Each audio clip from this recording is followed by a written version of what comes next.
Is your 2027 cost of living adjustment already spoken for? Many retirees will discover their raise vanished before it even arrived. Every year, millions of Americans, especially those who rely on Social Security and federal pensions, look to the annual cost of living adjustment, or COLA, as a lifeline. It's supposed to be the financial guardian that protects your fixed income from the relentless march of inflation. But what if that guardian isn't quite strong enough? What if, despite the headlines, the 2027 COLA is destined to leave you feeling more squeezed than sustained? Welcome to the Simply Speaking About Money video channel. It is here where we talk about budgeting, saving, and investing in the real world of probabilities, and not the crazy hype, noise, and lottery-like promises of possibilities. We're going to pull back the curtain on the harsh truth. For many, the upcoming COLA won't just be insufficient. It will highlight a growing chasm between official statistics and the real-world expenses retirees face every single day. The numbers tell a story that few are ready to hear, but understanding it now could be the key to securing your financial peace of mind. At its heart, Social Security was designed to be a promise, a bedrock of financial stability for those who have worked their entire lives. The COLA is a fundamental part of that promise, intended to ensure your purchasing power doesn't wither away in retirement. It's meant to be simple. If prices go up, your benefits should too. But the devil, as they say, is in the details, specifically in how that up is measured. The current COLA calculation method hinges on a benchmark known as the Consumer Price Index for urban wage earners and clerical workers, or CPIW. Now that's a mouthful, but what it essentially means is that the government looks at how prices are changing for a very specific segment of the population, working adults in urban areas. This index tracks things like the cost of gas for commuting, school supplies for children, and perhaps a new car for getting to work. These are all valid expenses, crucial for a working individual or family. However, here's where the fundamental disconnect begins, a gap that widens with each passing year. Retirees, by their very nature, have vastly different spending patterns than working adults. Think about it. Once you're retired, your daily priorities shift dramatically. You might not be commuting daily, your children are likely grown, and your focus turns to other, equally vital aspects of life. The key spending areas for retirees aren't the same as for urban wage earners.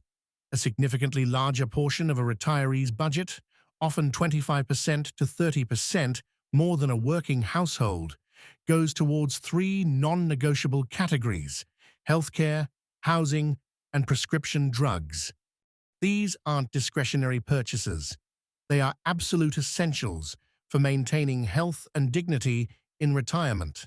And critically, these specific sectors consistently experience inflation that outpaces general price increases.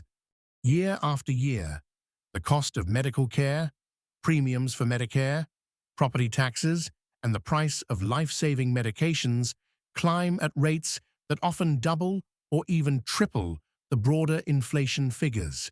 So, while the headline CPIW inflation for 2027 might moderate, perhaps settling into a range of 2.5% to 3.5%, that figure will likely offer cold comfort to the average retiree.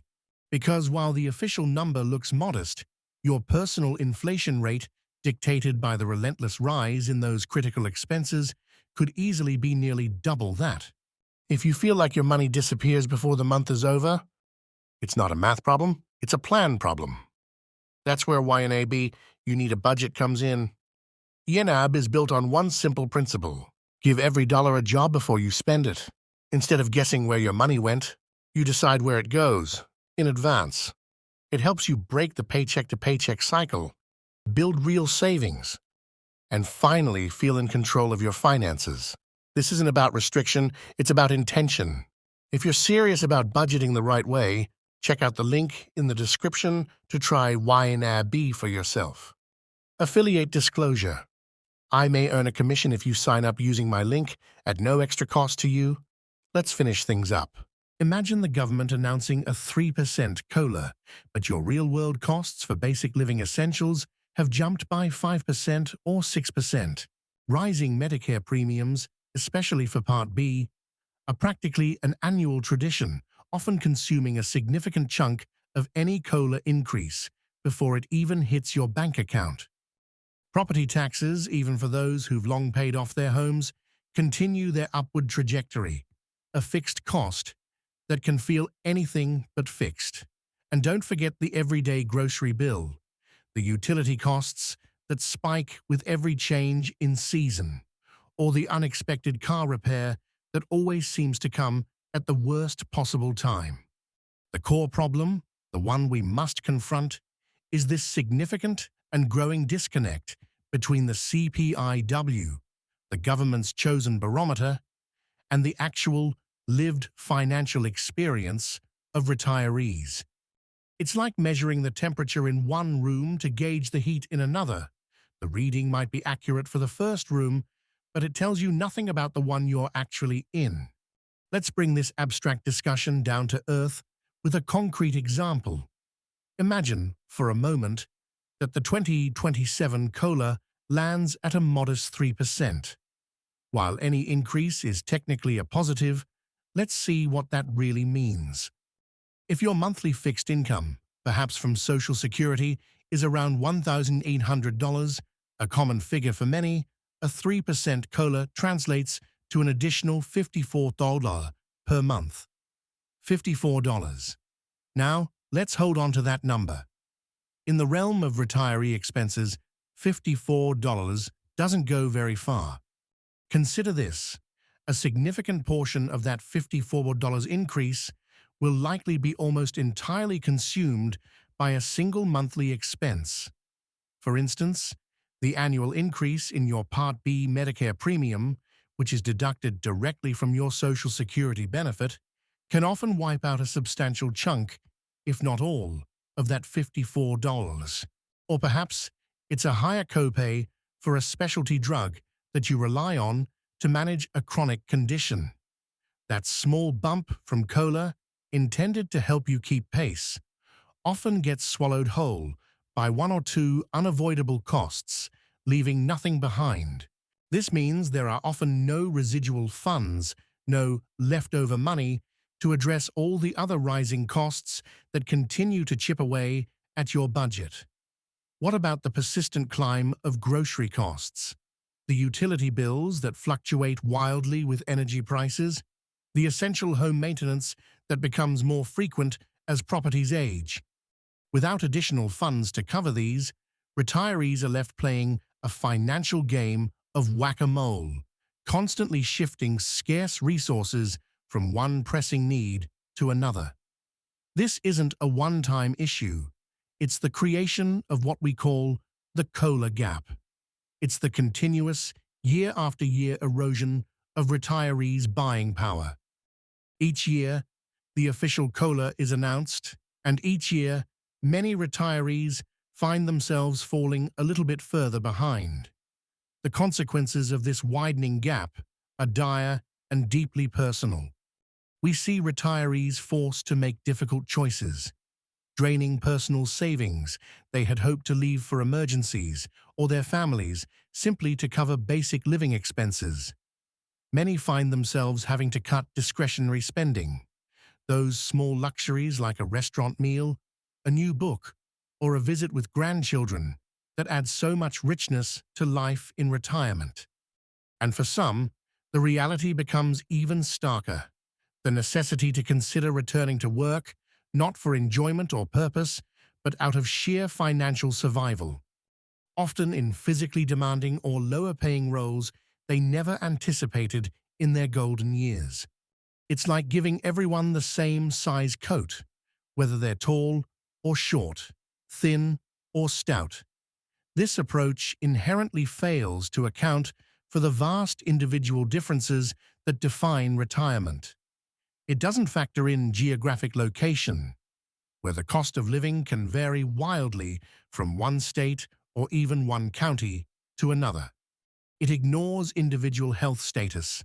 A retiree with multiple chronic conditions faces vastly different healthcare costs than one who is relatively healthy. And crucially, it disregards specific spending habits.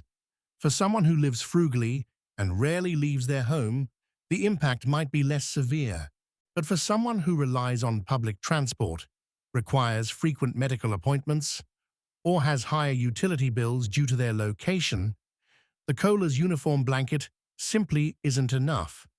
This underscores the pressing necessity of formula reform. Many experts and a growing chorus of advocates argue that Congress needs to re-evaluate and reform the indexing formula used for COLA. The solution isn't theoretical. A viable alternative already exists. It's called the CPIE, or the Consumer Price Index for the elderly. Unlike the CPIW, the CPIE is specifically designed to better track the spending patterns of seniors, giving greater weight to expenses like healthcare and housing, which dominate a retiree's budget. Implementing an index like the CPIE would offer a far more accurate and equitable reflection of the inflation retirees actually experience. Without such a reform, the consequences are predictable and grim. Retirees will continue to feel financially squeezed, caught in a perpetual game of catch-up that they are destined to lose. What politicians might call a cost of living increase often functions more like a cost of living delay. The official increase, once implemented, is almost immediately absorbed by structural, unavoidable costs: Medicare premiums, property taxes, prescription drug hikes, before a single dollar can be allocated to the daily living basics that truly define one's quality of life. It's a bitter irony. The raise is granted, but the purchasing power remains stagnant or even diminishes. So, what's the bottom line for you, the current or pre-retiree watching this? The most vital takeaway is this: you cannot rely solely on the 2027 COLA, or frankly, any future COLA, to maintain your standard of living. It simply won't be enough to fully offset the true inflation you will experience. This necessitates proactive financial planning. You must realistically plan for a potential budget deficit even after the COLA is applied. Prioritizing debt reduction before any COLA adjustment takes effect is a crucial step. Carrying high-interest debt into a period of rising costs is a recipe for financial stress. Every dollar you free up from debt payments is a dollar you can use to counter the relentless march of inflation. It's also crucial to adjust your spending expectations. This isn't about giving up on life's pleasures, but about adopting a realistic outlook.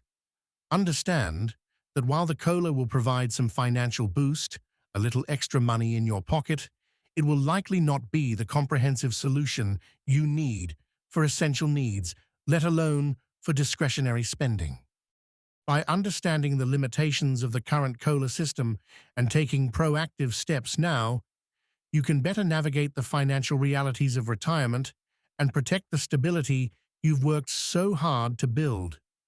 To understand the specific steps you can take to protect your retirement income from these silent threats, watch this video next.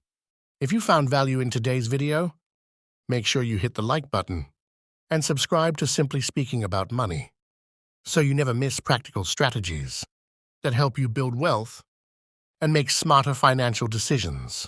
Also, check the description box below for the financial tool we recommend related to today's topic. It's a resource we personally suggest because it can help you apply what you've just learned and take action immediately. Your support helps this channel continue bringing you clear, no-hype financial education. Now stay with us, because up next is a special bonus that can help you take this even further.